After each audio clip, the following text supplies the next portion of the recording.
अस्सलामुअलैकुम। Public news room में आपको खुशामदीद। मैं हूं आपका होस्ट मोहम्मद अकबर बाजवा और मैं हूं रमशा कंवल। सबसे पहले पब्लिक न्यूज रूम में बात करेंगे। सुप्रीम कोर्ट ने बिलावल भुट्टो जरदारी का नाम ECL और JIT से निकालने का हुक्म दे दिया है। और बिलावल भुट्टो जरदारी तो मासूम हैं, उनका जाली अकाउंट्स के मामले से क्या लेना देना? चीफ जस्टिस साहब ने JIT के सरबराह से सवालात किए। क्या JIT ने बदनाम करने या किसी के हुक्म पर बिलावल का नाम डाला, यह भी पूछा गया। और यह भी कहा गया कि जाली बैंक अकाउंट्स केस में अब चीफ जस्टिस साकिब निसार साहब ने कहा कि नाम निकाल दिया जाए। रिमार्क्स दिए कि चेयरमैन पीपल्स पार्टी तो अपनी वालिदा का मिशन आगे बढ़ा रहे हैं। बिल्कुल, उन्होंने मजीद क्या कहा इस रिपोर्ट में देख लीजिए।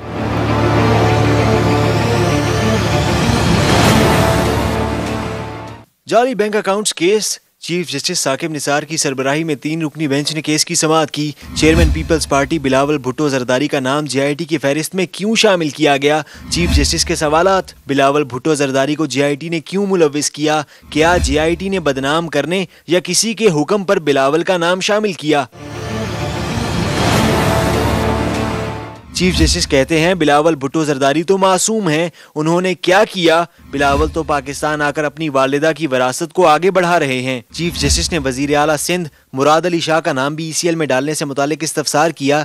JIT सरबरा का मौक़िफ़ था कि वो अदालत को इस मामले पर मुतमईन करेंगे। वकील लतीफ़ खोसा ने अदालत को बताया कि जिस वक्त की बात की गई उस वक्त बिलावल सिर्फ 1 साल के थे। बेंच में शामिल जस्टिस फैसल अरब ने बिलावल भुट्टो जरदारी के जाली बैंक अकाउंट्स केस में किरदार से मुतालिक सवाल किया। क्या बिलावल का अपना कोई किरदार है? जिस पर चीफ जस्टिस बोले बिलावल का कोई किरदार नहीं। चीफ जस्टिस ने रिमार्क्स दिए कि अदालत JIT रिपोर्ट की पाबंद नहीं, जुर्म बनता है या नहीं फैसला अदालत करेगी। अदालत ने हुक्म दिया कि बिलावल भुट्टो जरदारी का नाम JIT रिपोर्ट से हज़फ किया जाए और ECL से भी नाम निकाला जाए। अदालत ने करार दिया कि नैब बिलावल भुट्टो को बवक्त ज़रूरत तलब कर सकता है। और जाली अकाउंट्स केस की तफ्तीश अब नैब करेगी। सुप्रीम कोर्ट ने जाली अकाउंट्स केस नैब को भिजवा दिया है और 2 माह में तहकीकात मुकम्मल करने का हुक्म भी दिया गया है। चीफ जस्टिस ने इस्तफसार किया कि क्या फरिश्ते आकर जाली अकाउंट्स खोल गए, ओमनी ग्रुप 3 बैंक्स खा गया और इतना कुछ सामने आने के बाद अब तक ये मामला खत्म नहीं कर सकते। ओमनी ग्रुप का सियासतदानों और बहरिया टाउन के साथ गठजोड़ देखना होगा, ये कहा गया चीफ जस्टिस की तरफ से। जाली bank accounts case. Chief justice Saqib Nisar की सरबराही में 3 रुकनी बेंच ने केस की समाअत की। समाअत के दौरान चीफ जस्टिस ने रिमार्क्स दिए कि वो पंडोरा बॉक्स खोल रहे हैं। ओमनी ग्रुप के कनेक्शन सियासतदानों और प्रॉपर्टी टाइकून से मिलते हैं। चीफ जस्टिस के सवालात। क्या जाली अकाउंट्स फरिश्तों ने खोले थे? इनके बेनिफिशरीज कौन हैं? ओमनी ग्रुप ने 5 बरस में अरबों रुपए कैसे कमाए? क्या ये पैसा मंद सलवा के जरिए आता है? ओमनी ग्रुप के खिलाफ इतना मवाद आ चुका है कि कोई आंखें बंद नहीं कर सकता, जवाब देना पड़ेगा। जस्टिस इजाजुल एहसन ने रिमार्क्स कि मुल्क में कोई मुकद्दस गाय नहीं। अदालत ने chairman People's Party Bilawal Bhutto, वजीर आला सिंध मुराद अली शाह, साबिक सदर आसिफ जरदारी के वकील फरूक H नाइक और अटॉर्नी जनरल अनवर मंसूर के भाई का नाम ECL से निकालने का हुक्म दे दिया। अदालत ने हुक्म दिया कि chairman People's Party Bilawal Bhutto और वजीर आला सिंध मुराद अली शाह का नाम JIT रिपोर्ट से भी हज़फ किया जाए और वजीर आला सिंध मुराद अली शाह का नाम JIT रिपोर्ट से भी हज़फ कर दिया जाए। अदालत ने जाली अकाउंट्स का मामला नैब को भिजवा दिया। JIT को सिफारिशत की रोशनी में 2 माह में तहकीकात मुकम्मल करके रिपोर्ट पेश करने का हुक्म दे दिया। अदालत ने करार दिया है कि नैब जिसे चाहे बुला सकता है, बवक्त जरूरत बिलावल और मुराद अली शाह को भी तलब कर सकता है। अदालत ने हदायत की कि तहकीकात के बाद रेफरेंस बनता है तो दायर किया जाए। तो इसी पर बात करते हैं। हमारे साथ हमारे नुमाइंदे अमजद भट्टी मौजूद हैं। अमजद भट्टी, तो ये बताइएगा, अभी जो जाली अकाउंट्स केस की तफ्तीश का मामला है नैब को भिजवा दिया गया है, क्या कोई टाइम फ्रेम भी दिया गया इस हवाले से? जी रमशा, बिल्कुल। ये उसका मामला जो है वो आज सुप्रीम कोर्ट से तो निपटा दिया गया है और सुप्रीम ये मामला जो है ये नैब के हैंडओवर कर दिया है और नैब को ये हुक्म दिया है कि 2 माह में जाली बैंक अकाउंट से मुतल्लिक वो अपनी तहकीकात को मुकम्मल करें। यानी नैब अब 2 माह जो है उसका टाइम दिया गया है और साथ ही इसमें अब JIT के किरदार को बिल्कुल खत्म नहीं किया गया। रमशा, ये मैं बताता हूँ, इसमें JIT को हवाले से कहा गया है कि JIT अगर नैब को किसी असिस्टेंस की जरूरत पड़ी तो JIT जो है वो नैब की मामला करेगी। बहरहाल नैब के अब फुली तौर पर नैब 2 माह में इस मामले की तमाम तहकीकात करेगा। नैब को 2 माह का टाइम दिया गया है। और अमजद भट्टी, ये बता दीजिएगा कि JIT में से कहा गया और ओवरऑल रिपोर्ट में से कहा गया और इन्वेस्टिगेशन में से भी कहा गया कि बिलावल साहब का नाम निकाल दिया जाए, तो क्या ये हुक्म तसव्वुर होगा कि अब बिलावल साहब के खिलाफ या फिर उनसे मुताल्लिक बिल्कुल किसी किस्म की इन्वेस्टिगेशन नहीं होगी?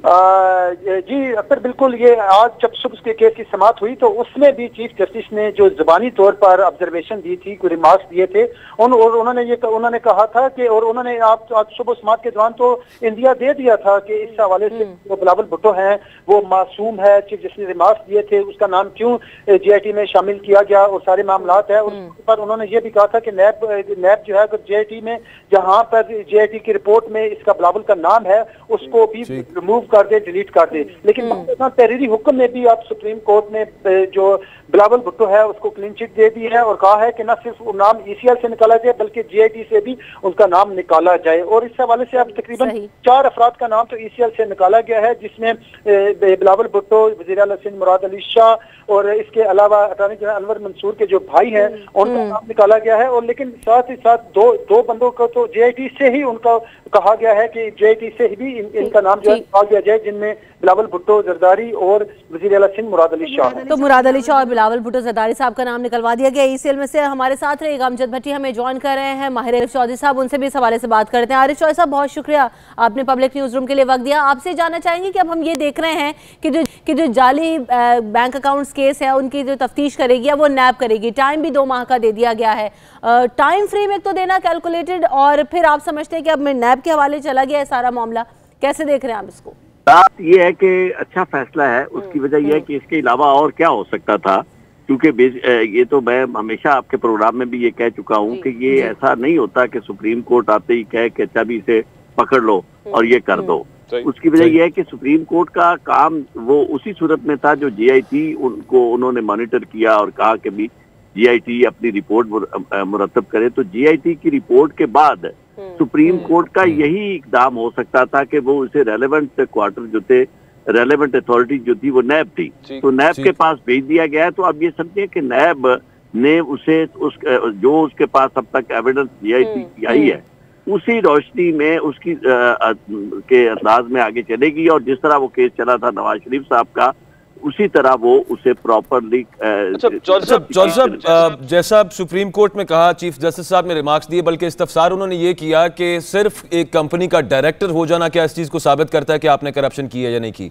कानूनी राय में क्या ऐसे हो सकता है? मतलब आप डायरेक्टर तो हैं एक कंपनी के, वहां पर नीचे अगर कोई डूबियस ट्रांजैक्शंस हुई हैं तो तसव्वुर तो यही होगा कि आपके अंडर हो रही हैं, आपको पता या नहीं पता?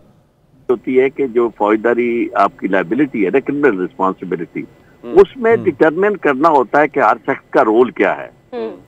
अगर कोई उसमें इन्वॉल्व यानी नहीं पाया जाता तो महज उस कंपनी के डायरेक्टर होने से, क्योंकि ये 2 तरह की, एक जॉइंट रिस्पॉन्सिबिलिटी होती है, एक सेवरल रिस्पॉन्सिबिलिटी होती है।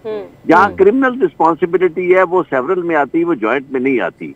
यानी अगर यही आप सिविल सूट होगा या उस कंपनी को पैसे अदा करना होंगे, उसके खिलाफ कोई डिक्री होगी, तो वो उसमें सारे डायरेक्टर जो है उनकी रिस्पॉन्सिबिलिटी होगी, they all will be held responsible, क्योंकि उसके टर्म्स एंड कंडीशंस में लिखा होता है कि they all will be jointly and severally responsible. लेकिन जहां तक क्रिमिनल इन्वेस्टिगेशन का या क्रिमिनल कल्पेबिलिटी का ताल्लुक है, उसमें किसी शख्स को इन्वॉल्व करने के लिए डायरेक्ट एविडेंस उसके खिलाफ लाना जरूरी है। क्रिमिनल एक्ट की महज उसका नाम डायरेक्टर के तौर पर होना काफी नहीं है। अच्छा आरिफ चौधरी साहब, बिलावल भुट्टो जरदारी के हवाले से जो मामला है उसमें जो पार्कलैंड फ्लैट्स में उनके जो 25% शेयर्स हैं, उसमें उनके शेयर्स तो हैं, लेकिन उस पर चीफ जस्टिस साहब ये बात कहते हैं कि जो उनका जो अकाउंट जिनसे खरीदा गया यकीनन जाली अकाउंट से खरीदा गया, लेकिन ये साबित नहीं हुआ कि उसमें उनका कोई जुर्म है। आप क्या समझते हैं, बिलावल भुट्टो जरदारी अगर 25% उनके शेयर हैं तो वो पैसे कहाँ से आए, उसके जवाब दे बिलावल साहब नहीं होंगे?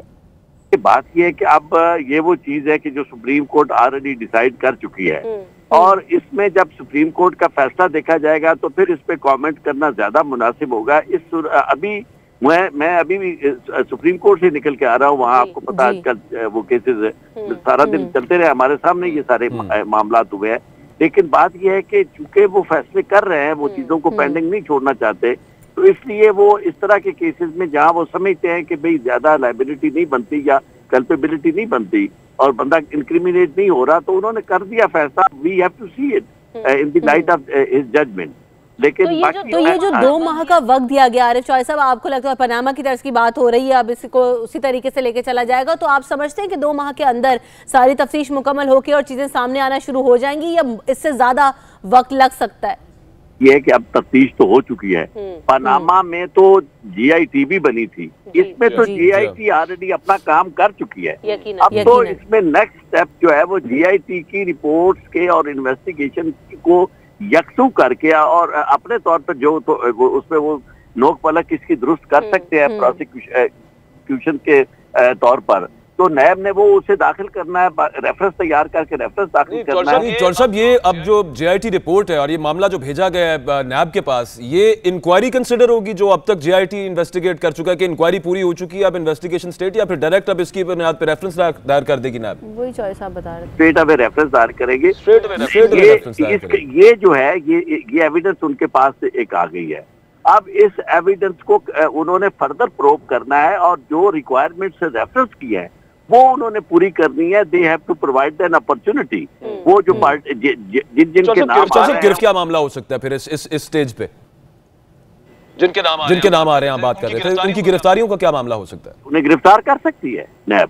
ठीक है, अभी जी मौजूद है तो नैब की, क्योंकि सेक्शन 24 यही है कि यानी अगर वो ये समझते हैं कि ये गिरफ्तार ना होने की सूरत में हैम्पर हो सकती है इन्वेस्टिगेशन या उसमें रुकावट कोई पड़ सकती है और प्रॉपर इन्वेस्टिगेशन नहीं हो सकती, तो दे कैन अरेस्ट। ये उसके इख्तियार है, चेयरमैन नैब का इख्तियार है सेक्शन 24 के तहत, they can be arrested.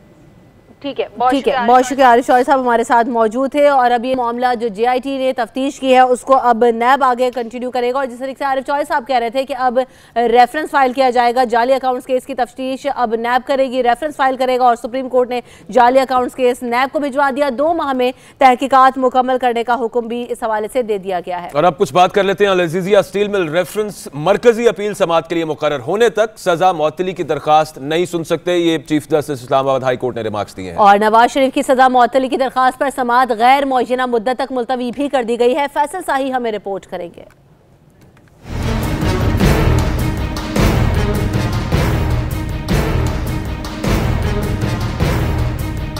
Chief justice Athar Minallah और जस्टिस आमिर फारूक ने नवाज शरीफ की सजा मुअत्तली की दरख्वास्त पर समाअत की। चीफ जस्टिस अतहर मिनुल्लाह ने ख्वाजा हारिस से इस्तफसार किया कि ये बता दें अभी तक सजा के खिलाफ अपील मुकर्रर नहीं हुई, क्या इन्होंने फाइल कर दी है? नवाज शरीफ के वकील ख्वाजा हारिस ने अदालत को बताया कि अपील दायर हो चुकी है, जिस पर ऑफिस ने 2019 1 नंबर लगा दिया है। अभी मौसम सरमा की तातीलात हैं और सिर्फ अर्जेंट केसेस ही फिक्स किए जा रहे हैं। चीफ जस्टिस अतहर मिनुल्लाह ने रिमार्क्स दिए कि जब अपील अदालत के सामने आएगी तो उसके बाद सजा मुअत्तली की दरख्वास्त पर नोटिस जारी करेंगे। अदालत मरकजी अपील समाअत के लिए मुकर्रर होने तक सजा मुअत्तली की दरख्वास्त नहीं सुन सकती। जब चीफ जस्टिस ऑफिस अपील मुकर्रर करेगा तो ये दरख्वास्त भी साथ ही फिक्स हो जाएगी। इस हवाले से बाद में ऑर्डर भी जारी कर दिया जाएगा। ख्वाजा हारिस ने इस्तदा की कि अदालत जो मुनासिब समझे तारीख मुकर्रर कर दे। तो ये रिपोर्ट आपने मुलाहिजा की। अब मामला कुछ यूँ है कि आज chief justice Islamabad high court का ये कहना था कि जब तक मरकजी अपील समाअत के लिए मुकर्रर नहीं हो जाती ये दरखास्त नहीं हम सुन सकते। इससे पहले भी जो सजा मुअत्तली की दरखास्त थी वो इस्लामाबाद हाई कोर्ट ही में आई थी, जो अल-अज़ीज़िया रेफरेंस में एवनफील्ड रेफरेंस में जो फैसला आया था नैब का, और उस पर जज साहब जो थे तो उसमें अतहर मिनुल्लाह साहब भी शामिल थे उस डिवीजन बेंच में, और तब ये फैसला किया गया था कि सजा मुअत्तल हो गई थी नवाज शरीफ साहब की। और जो एक ऑर्डर इशू हुआ इस्लामाबाद हाई कोर्ट की तरफ से, उस वक्त ये कहा गया था कि तमाम तर जो फैसला आया है उसमें इतनी तफसील से प्रॉपर्टी का जिक्र नहीं किया गया जिसके बुनियाद पर सजा दी गई है। तो इस दफा क्या सामने आएगा ये वक्त बताएगा। साबिक वजीर कानून डॉक्टर खालिद रांझा साहब हमें ज्वाइन कर रहे हैं, उनसे इस हवाले से बात करते हैं। बहुत शुक्रिया खालिद रांझा साहब, आपने प्रोग्राम के लिए वक्त दिया। अब ये आज कहा गया है कि जो सजा मुअत्तली की दरखास्त है वो नहीं सुन सकते और जब तक मरकजी अपील का मामला नहीं होगा, आप कैसे देख रहे हैं इस सारे मामले को? कानूनी लिहाज से 2 मुख्तलिफ केस है, दोनों की शहादत मुख्तलिफ है, दोनों की चार्जशीट मुख्तलिफ है, सही, दोनों की सजाएं मुख्तलिफ है, दोनों की अपीलें मुख्तलिफ है। तो सस्पेंशन सीख करना कि मुलज़िम का हक है, आप सस्पेंड करें, ढंग करें, ये आपकी मर्जी है। तो ये कहना कि फलां केस पेंडिंग है लिहाजा हम नहीं सुनते, ये दुरुस्त नहीं। नहीं ये नहीं हुआ सर। एक ही इसी जो फैसला आया ना अल-अज़ीज़िया स्टील मिल का, उसमें बात कर रहे हैं कि यहाँ पे एक तो दरखास्त आई है कोर्ट के पास कि सजा मुअत्तल की जाए। कोर्ट ये कह रही है कि जब तक अपील समाअत के लिए मुकर्रर नहीं हो जाती दरखास्त तब सुनेंगे। ये कहा जा रहा है सिर्फ। दूसरे केस की तो यहाँ बात नहीं। ये तो दुरुस्त है, मेरा ख्याल जो पहले हमने सस्पेंड किया वो ना सुनी जाए। नहीं, ये बात नहीं सर। ये तो इसके हवाले से आप it amounts to rejection of the suspension application. हाँ जी, वो मामला नहीं है सर। लेकिन आप ओवरऑल आपको क्या लगता है? आप कह रहे हैं कि दो अलग अलग केस हैं, एक जीआईटी रिपोर्ट में से ये दोनों केस निकले हैं, सुप्रीम कोर्ट में साइमल्टेनियसली समाअत चलती रही इस तमाम मामले की। अगर ओवरऑल देखा जाए यहाँ पर भी बात तो वही है कि अल अजीजिया के थ्रू ही फ्लैगशिप और फ्लैगशिप के थ्रू ही फ्लैट्स बने ना सब कुछ। तो बहुत सारा एविडेंस एक है, बहुत सारे जो गवाहान हैं उनके बयानात सेम है। जी, हम जब तक अपील का फैसला पहले करेंगे, इसका मतलब ये है कि सस्पेंशन की दरखास्त उन्हें खारिज कर। अपील का फैसला सर वो पहले करने की बात नहीं कर रहे, वो सिर्फ कह रहे हैं समाअत के लिए मुकर्रर हो जाए फिर हम सस्पेंशन की दरखास्त सुन लेते हैं। ये कहा जा रहा है कोर्ट की तरफ से। जब अपील मुकर्रर होगी फिर अपील सुनी जाती है। मीनवाइल वो साथ वही भी कर लेंगे। खैर रांझी साहब हमारे साथ मौजूद है। बहरहाल बात यही हो रही थी कि अल अजीजिया सिम्स में जो अपील समाअत के लिए मुकर्रर होने तक जो सजा मुअत्तली की दरखास्त है वो नहीं सुन सकते। आज ये कहा गया है, chief justice Islamabad high court ने रिमार्क दिया। उन्होंने कहा कि नवाज शरीफ साहब की जो सजा मुअत्तली की दरखास्त है उस पर समाअत गैर मुअय्यना मुद्दत के लिए मुलतवी भी कर दी गई है। हम ब्रेक लेते हैं, ब्रेक के बाद दोबारा हाजिर होंगे। हमारे साथ रहिए।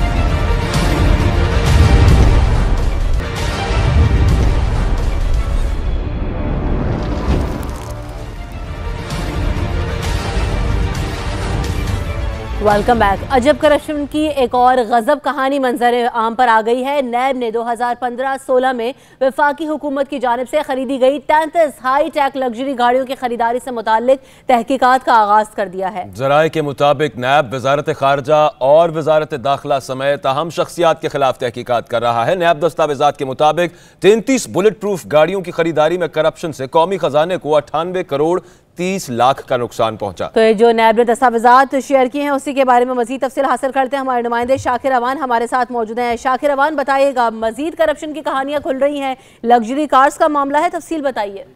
जी बिल्कुल, ये साबिक वज़ीर-ए-आज़म नवाज शरीफ के जो प्रिंसिपल थे फवाद हसन फवाद, इनके खिलाफ जो है वो तहकीकात का आगाज किया गया और इस दौरान जो इनकी मनी ट्रेल थी उसमें इन्होंने करप्शन से पैसा कमाया था। कुछ जो साबित हुआ गैर कानूनी असासाजात से, कुछ कामरान कियानी से उन्होंने पैसे लिए थे और कुछ पैसे उन्होंने करप्शन के जरिए इकट्ठे किए थे।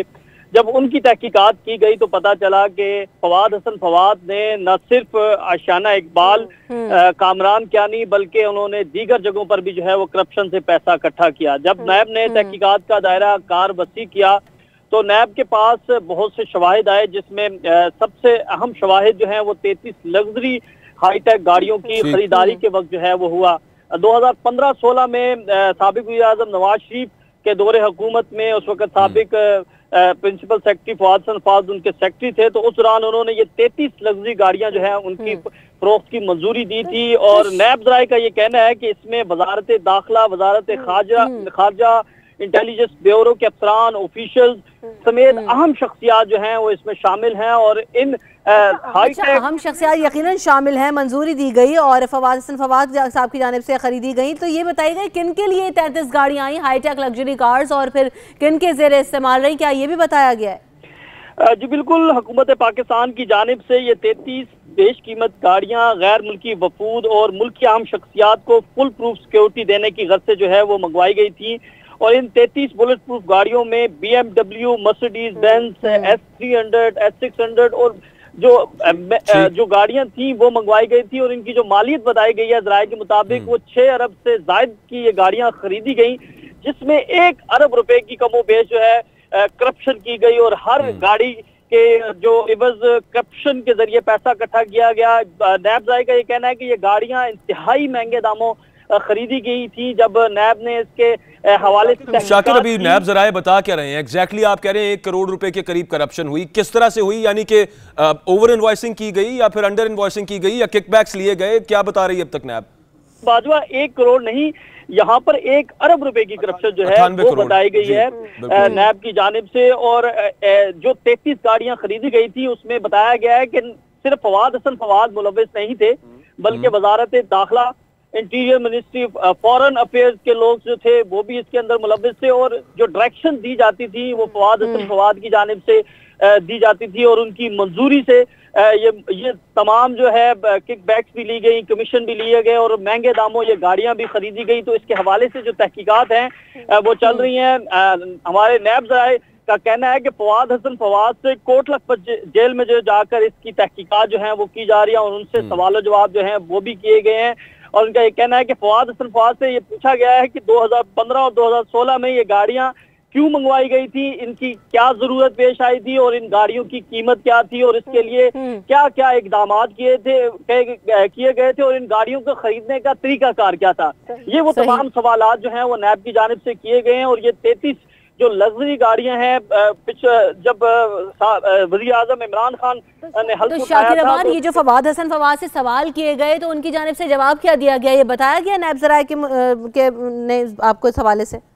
जी बिल्कुल, नैब ज़राए का ये कहना है कि फवाद हसन फवाद जो हैं वो दौरान तफ्तीश जो 3 रुकनी रावलपिंडी नैब की टीम थी उनको मुतमईन करने में नाकाम रहे हैं। ताहम उनकी जानिब से और सवालात जो हैं वो दिए गए हैं, और फवाद हसन फवाद से इससे मुतालिक तहरीरी बयान जो है वो तलब किया गया है, और एक सवालनामा फवाद हसन फवाद को दिया गया है।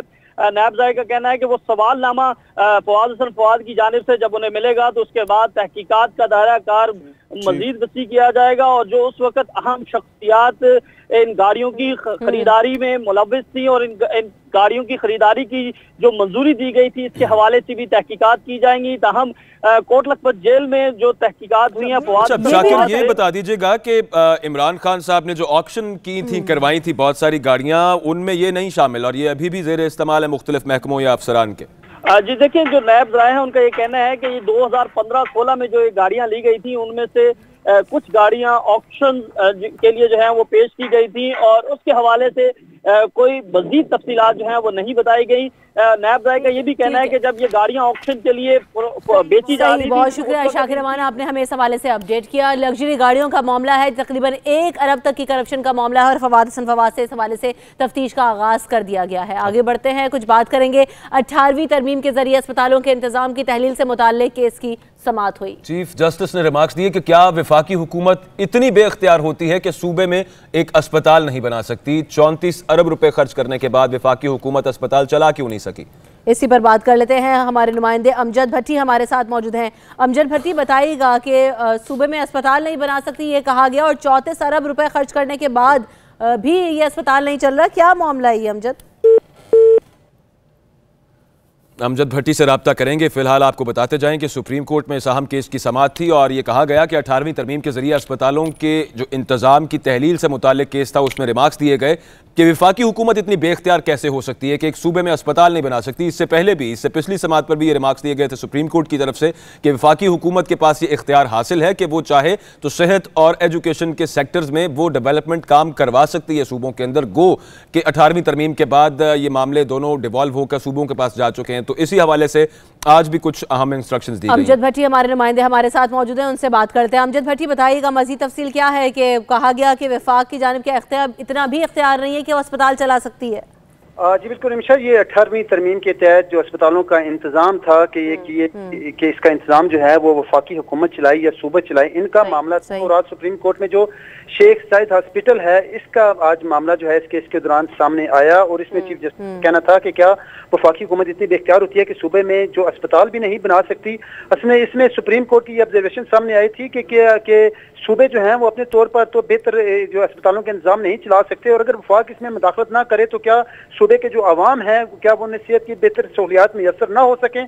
और यही वजह है कि चीफ जस्टिस ने यह कहा है कि 34 अरब रुपया खर्च करने के बाद भी क्या वफाकी हुकूमत को यह इख्तियार नहीं कि वो ये शेख जायद अस्पताल का निजाम ना चलाए। ये इस सिलसिले में अब ये भी इसमें जो चीज सामने आई है कि शेख जायद हॉस्पिटल तो वफाकी हुकूमत का तोहफा था, वफाकी हुकूमत को तोहफा दिया गया था। जुल्फकार अली भुट्टो के दौर में अबू धाबी के हुक्मरान ने यह अस्पताल तोहफे में दिया था, और इस हवाले से सिर्फ वफाक का ये काम नहीं फंड दे बल्कि वो चलाना भी, ताकि बेहतर तौर पर जो वहाँ के जो शहरी हैं उन्हें जो इलाज। अमजद, अब शेख जायद अस्पताल क्या वापस वफाक के ज़रिए इंतजाम दे दिया गया?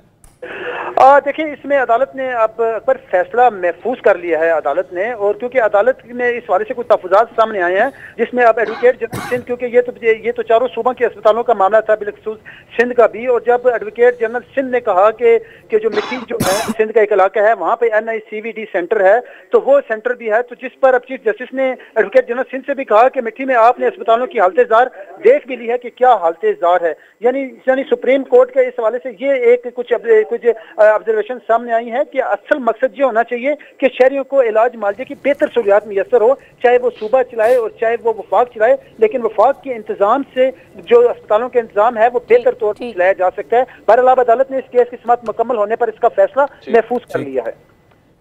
फैसला महफूज कर लिया गया। अमजद भट्टी हमारे साथ रहेगा। एक और अहम खबर ये भी है कि इस्लामाबाद में अस्पतालों की तामीर से मुताल्लिक केस की समाअत के दौरान सुप्रीम कोर्ट ने नैब को मदाखलत से रोक दिया है। चीफ जस्टिस ने रिमार्क्स दिए कि CDA ने अदालत से गलत बयानी की। अदालत ने चेयरमैन CDA के पेश न होने पर इजहार बरहमी किया और कार्रवाई करने का इंदिया भी दे दिया। इसी पर बात कर लेते हैं। हमारे नुमाइंदे अमजद भट्टी ही हमारे साथ मौजूद हैं। तो अमजद भट्टी बताइएगा, CDA को कहा गया था कि ज़मीन उसने अलॉट करनी है। पिछली बार भी जब मामला था तो कहा गया था कि नैब ने इंटरवीन किया था तो ज़मीन नहीं दी गई। अब क्या पेशरफ्त हुई इसमें?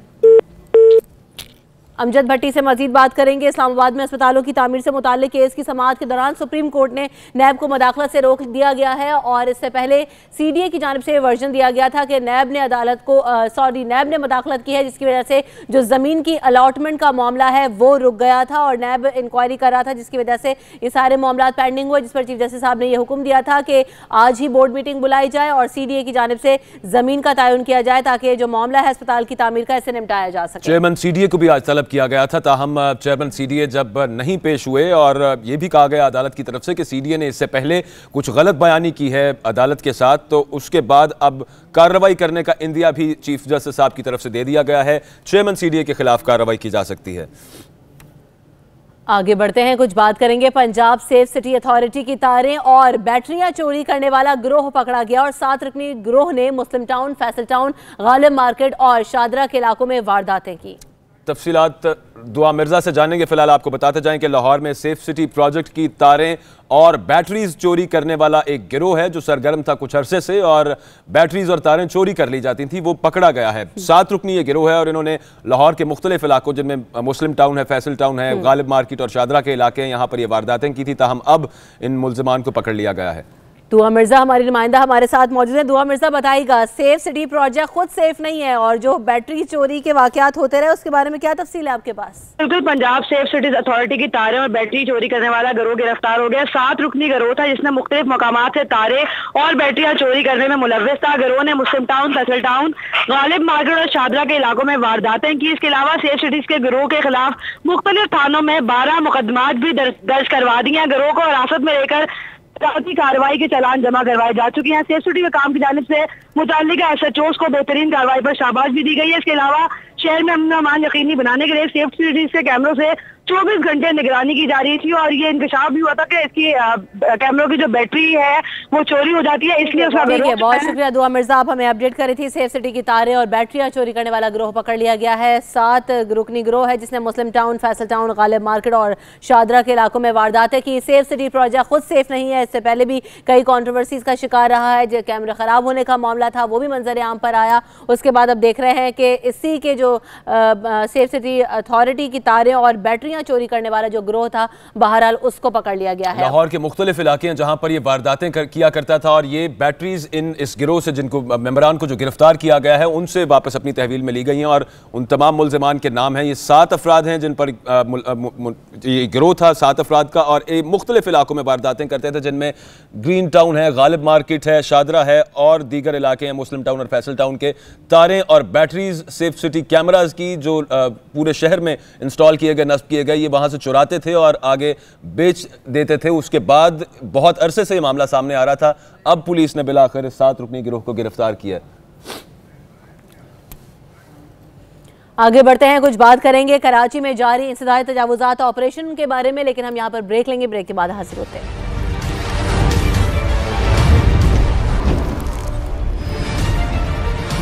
पब्लिक न्यूज रूम में एक मरतबा फिर आपको खुशामदीद। अब आपको बताएं कि बहरिया टाउन से मुताल्लिक नैब के अदम ताउन पर सुप्रीम कोर्ट बरहम हुई। जस्टिस अजमत सईद ने इस्तफसार किया कि बहरिया टाउन से मुताल्लिक रिपोर्ट अब तक जमा क्यों नहीं कराई गई और नहीं होता काम तो बता दें। चीफ जस्टिस अजमत सईद साहब ने कहा कि बहरिया टाउन अपना केस हार चुका है। नजर सानी भी खारिज हुई। बहरिया टाउन के वकील अली जफर ने कहा कि बहरिया टाउन ने तमाम तफसीलात जमा करवा दी।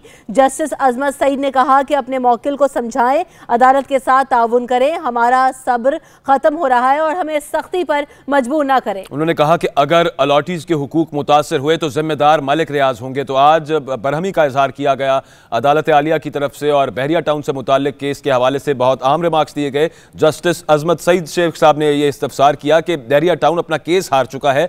नजर सानी भी खारिज हो गई, जिस पर वकील अली जफर का यह कहना था कि बहरिया टाउन ने तमाम तर तफसीलात जमा करा दी हैं। उन्होंने ये कहा कि बहरिया टाउन से मुताल्लिक अब तक रिपोर्ट जमा क्यों नहीं कराई गई और यह भी साथ कहा गया कि अपने मौकिल को आप ये समझा दें मालिक रियाज साहब को कि वो अदालत के साथ ताउन करें, अदालत का सब्र खत्म हो रहा है। और यह भी कहा कि हमें सख्ती पर मजबूर ना करें और अगर अलॉटीज के हुकूक मुतासिर हुए बहरिया टाउन में तो उसकी जिम्मेदार मलिक रियाज होंगे। बिल्कुल, आज ये फैसला किया गया, आज ये रिमार्क्स दिए गए जिसमें बहरिया टाउन से मुतालिक नैब के अदम ताउन पर सुप्रीम कोर्ट खासी बरहम दिखाई दी और जस्टिस अजमत सईद ने कहा कि बहरिया टाउन से मुतालिक रिपोर्ट अभी तक जमा क्यों नहीं करवाई गई और नैब की जानिब से ताउन क्यों नहीं किया जा रहा है। बहरिया टाउन से मुतालिक रिपोर्ट क्यों नहीं दी गई। अगर आपसे काम नहीं होता तो हमें बता दें। इसी पर बात करते हैं हमारे नुमाइंदे अमजद भट्टी हमारे साथ मौजूद हैं। अमजद भट्टी, बताइएगा, नैब ने अदम ताउन कर रहा है, आज ये कहा गया जस्टिस अजमत सईद साहब की जानिब से, मजीद क्या रिमार्क्स दिए गए? जी बिल्कुल निमिशा, ये सुप्रीम कोर्ट का जो बहरिया टाउन का जो प्रोजेक्ट था उस हवाले से सुप्रीम कोर्ट ने जो फैसला दिया था और उस फैसले के जो बहरिया टाउन के खिलाफ फैसला था, उस फैसले के खिलाफ बहरिया टाउन की जो नजरसानी दरख्वास्त भी खारिज हो गई थी और सुप्रीम कोर्ट ने इस बहरिया टाउन के खिलाफ फैसले पर अमल दरामद के लिए एक बेंच तश्कील दिया था। आज इस अमल दरामद बेंच जिसकी सरबराही जस्टिस शेख अजमत सईद कर रहे थे, उनकी सरबराही में 3 रुकनी बेंच ने आज इस केस की समाअत की है और आज इस हवाले से आज जो सुप्रीम कोर्ट का ये बेंच है, इन्होंने आज इसमें नैब की जानिब से रिपोर्ट पेश की जानी थी। 2 माह पहले सुप्रीम कोर्ट ने हुक्म दिया था कि रिपोर्ट पेश की जाए, लेकिन आज भी नैब की जानिब से रिपोर्ट पेश नहीं की गई, जिस पर बेंच के सरबराह जस्टिस शेख अजमत सईद हैं, उन्होंने इंतहाई जो है वो गुस्से का इजहार किया और उनका ये कहना था कि इस सिलसिले में जानबूझकर इस मामले को तूल दिया जा रहा है। और सुप्रीम कोर्ट ने फैसले में यह भी कहा है इस समाअत के दौरान कि अगर अलॉटीज के हकूक मुतासिर हुए तो इसकी तमाम तर जिम्मेदारी बहरिया टाउन के सरबराह पर होगी। अब सुप्रीम कोर्ट ने एक तो इस हवाले से नैब के जो प्रोसिक्यूटर जनरल हैं उन्हें आइंदा तरीके समाअत पर उनसे रिपोर्ट मांगी है और दूसरा जो स्पार्को के डीजी हैं जिनको सुप्रीम कोर्ट ने रिपोर्ट पेश करने का हुक्म दिया, उनसे भी जवाब तलब कर लिया है। तो अमजद भट्टी, ये भी बताइएगा, ये भी कहा गया कि बहरिया टाउन अपना केस हार चुका है, नजर सानी भी खारिज हुई है, तो अलॉटीज के हवाले से क्या हुक्म जारी किया गया था अदालत की जानिब से?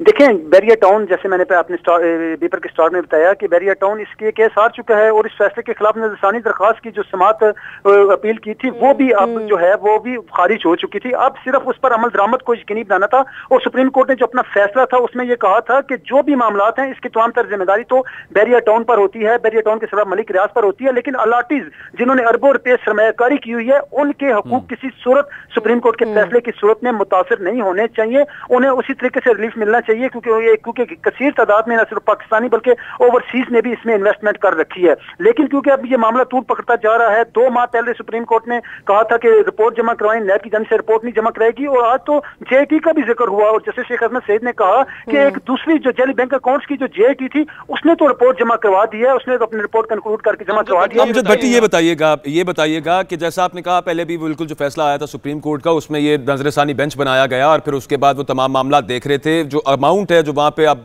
ट्रांसफर होने पैसे वहाँ पर जो किस्तों के जो लोग जमा करवा रहे हैं वो भी अदालत के एक अकाउंट खुलवाया था। वहाँ पर अगर डेवलपमेंट का काम नहीं हो रहा तो फिर अलॉटीज तो शायद मुतासर होंगे और या फिर अब ये ऑर्डर दे दिया गया अदालत की तरफ से कि डेवलपमेंट का काम दोबारा शुरू कर दिया जाए। एक बार सुप्रीम कोर्ट का जो फैसला है वो अपनी जगह पर मौजूद है और इस फैसले के खिलाफ जो नजरसानी दरख्वास्त थी वो भी खारिज हो चुकी है।